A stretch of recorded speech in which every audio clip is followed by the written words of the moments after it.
28 अप्रैल से 4 मई तक इंदौर में होने वाली श्रीमद् भागवत कथा के लिए इंदौर पहुंचे बागेश्वर धाम के पीठाधीश्वर धीरेन्द्र कृष्ण शास्त्री ने यहां पर एक होटल में पत्रकारों से बातचीत करी। इस दौरान उन्होंने पत्रकारों के द्वारा पूछे गए सनातन धर्म से जुड़े हुए सवालों का बेबाकी से जवाब दिया है। इंदौर आए बागेश्वर धाम के पीठाधीश्वर धीरेन्द्र कृष्ण शास्त्री ने यहां पर प्रेस वार्ता की शुरुआत में शिक्षा मुक्त और भारत और भिक्षा मुक्त भारत का संदेश दिया। इस दौरान उन्होंने इंदौर का कल्याण होने और पूरे मध्य प्रदेश सहित भारत वर्ष में यहां पर नशा मुक्ति होने की कामना करी।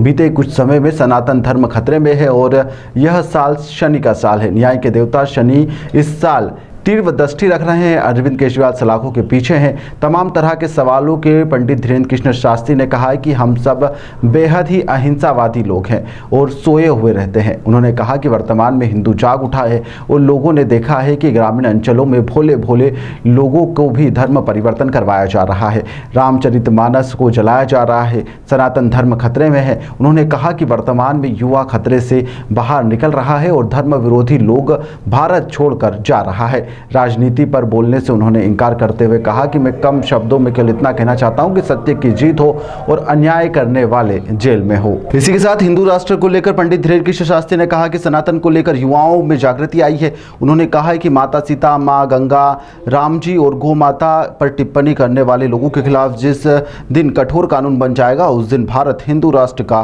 पर्याय बनेगा।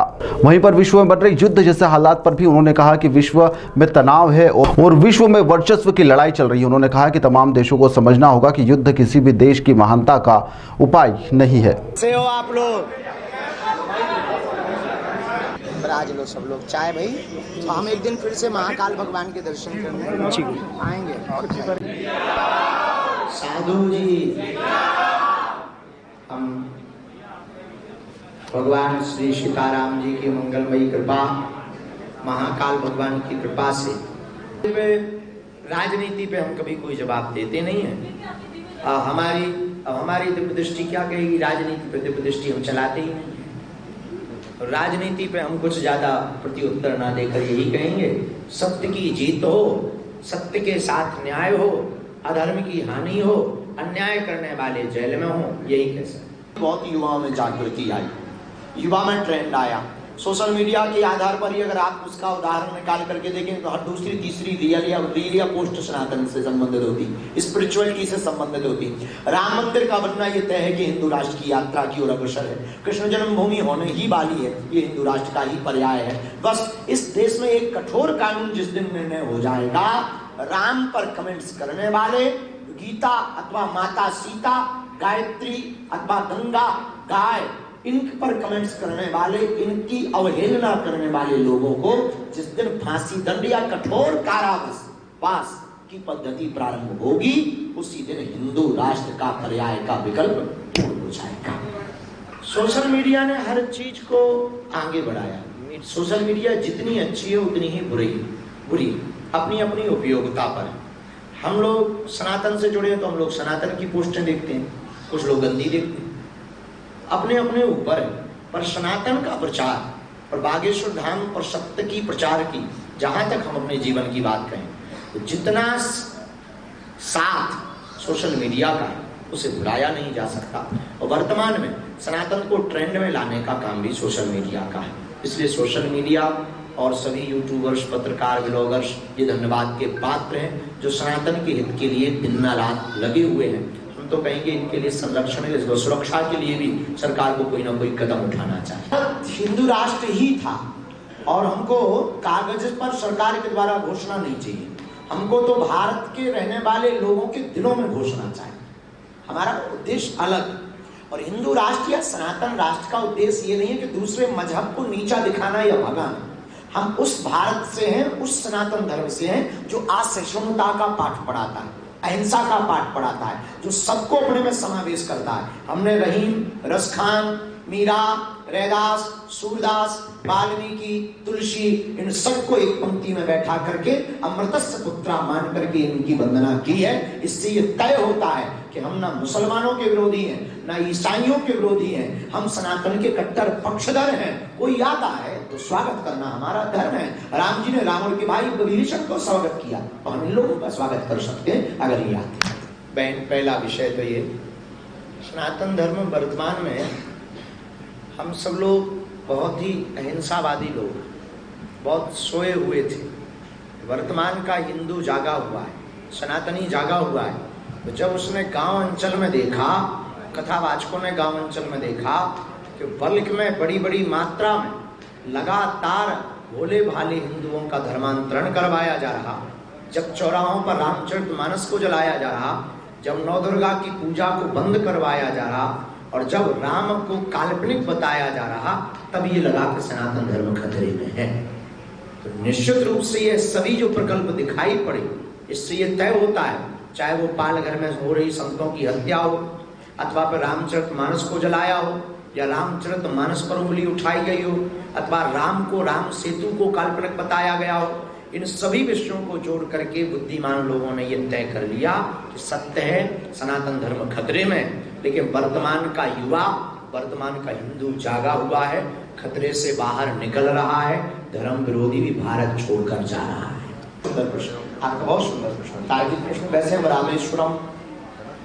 हम रामेश्वरम, चेन्नई, बेल्लूर आदि आदि जगहों पर गए और बिल्कुल आवश्यकता है। अभी हमने अपने सेवादारों को जो इस आयोजन की हमारी व्यवस्था देखते हैं, उनको विनम्र प्रार्थना की, इस क्षेत्र में तो बहुत हो गया, अब जहां आवश्यकता है, जहां कोई पहुंच नहीं पा रहा, वहां पर कथाएं करवाई जाएं, ताकि वहां सनातन की जागृति हो सके और हम वहां की संस्कृति से वाकिफ हो सकें कि हमें क्या और सुधार करना चाहिए, हमारे भारत में कितनी और विविधताएं हैं, हमारे भारत में कितनी और संस्कृतियां हैं, कितनी भाषाएं हैं, कितनी पद्धतियां हैं, कितनी विधाएं हैं, उनसे हम भी वाकिफ हो पाएंगे।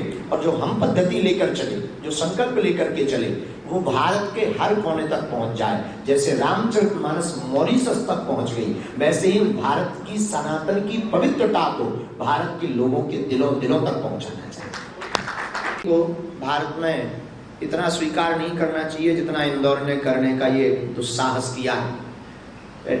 इसको क्या कहते हैं अंग्रेजी में? Night culture. नाइट कल्चर तो निशाचरों का है, और इंदौर में निशाचर थोड़ी रहते हैं। इंदौर वाले तो धार्मिक लोग हैं, माँ अहिल्या की नगरी वाले लोग हैं, जिनके उपासक महान शिव थे। तो शिव की उपासिका माँ अहिल्या की नगरी है। तो रात्रि काल में जो नाइट कल्चर है, इससे निश्चित हमारी संस्कृति भी खराब होगी, संस्कृत भी खराब होगी, यहाँ की अस्मिता, हमारे इंदौर की जो पवित्रता है उस पर भी दाग लगेगा, क्राइम भी बढ़ेगा, पुलिस का काम भी बढ़ेगा।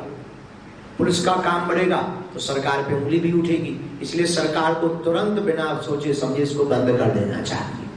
यहाँ तक शायद हम अगर गलत नहीं होंगे तो इसी इंदौर में जब हमने 2 साल पहले प्रेस वार्ता की थी, तो हमसे लोगों ने पूछा था कि अगर सरकार से आपको मांगने का मौका मिलेगा तो आप क्या मांगेंगे। तो हमने इसी इंदौर में एक बात कही थी कि भारतीय होने के नाते, एक जागरूक भारतीय होने के नाते हमने कहा था कि भारत को जीवित रखना, भारत को विश्व गुरु बनाना है और भारत की महिमा को बनाए रखना है। इस भारत में गुरुकुलम की पद्धति को पुनः लागू करना चाहिए।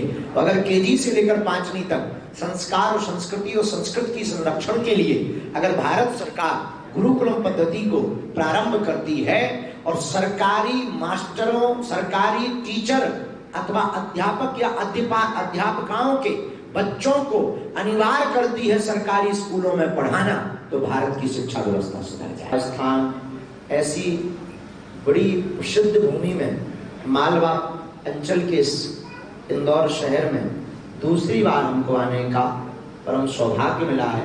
ये हमारा सौभाग्य है कि इंदौर हमारा है और हमारे ही मध्य प्रदेश में है और हम इंदौर आते हैं। द्वितीय बार इस आयोजन श्रीमद् भागवत कथा 28 तारीख से लेकर 4 मई तक के लिए हमारे बड़े ही प्रिय श्री अक्षत जी चौधरी, इन्होंने अपने दादा दादी जी के पुण्य स्मरण में यह आयोजन को रखा है। हम भगवान बागेश्वर बालाजी से मंगलमय प्रार्थना करते हैं कि पूरे इंदौर का कल्याण हो, इंदौर में और पूरे मध्य प्रदेश में नशा मुक्ति हो और भारत में शिक्षा मुक्त और भिक्षा मुक्त भारत हो। इसी कामना के साथ हम आज की इस पत्रकार वार्ता में आपके जो भी मनोभाव में खुजली उठ रही हो वो आप बोल सकते हो, उस पर हम चर्चा करेंगे।